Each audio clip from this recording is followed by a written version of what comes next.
Hello বন্ধুরা, সবাই ভালো থাকবেন, সুস্থ থাকবেন। আরো কিছু নতুন ৳৫ কয়েন দেখাচ্ছি। নতুন বলতে কয়েনটা পুরানো। এই দেখুন, এটাও ৳৫ কয়েন।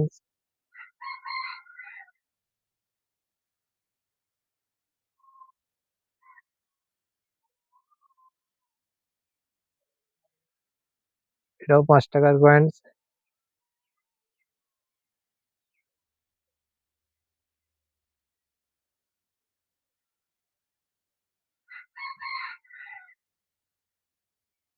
এটাও ৳৫ কয়েন।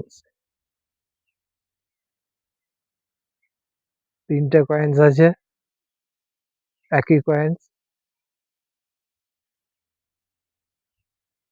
কয়েনসটার দুটো সাল আছে। একটা হচ্ছে ১৯০৩, একটা হচ্ছে ১৯৭৫। ৩ টে কয়েনস আছে। তো বন্ধুরা, সবাই ভালো থাকবেন, সুস্থ থাকবেন।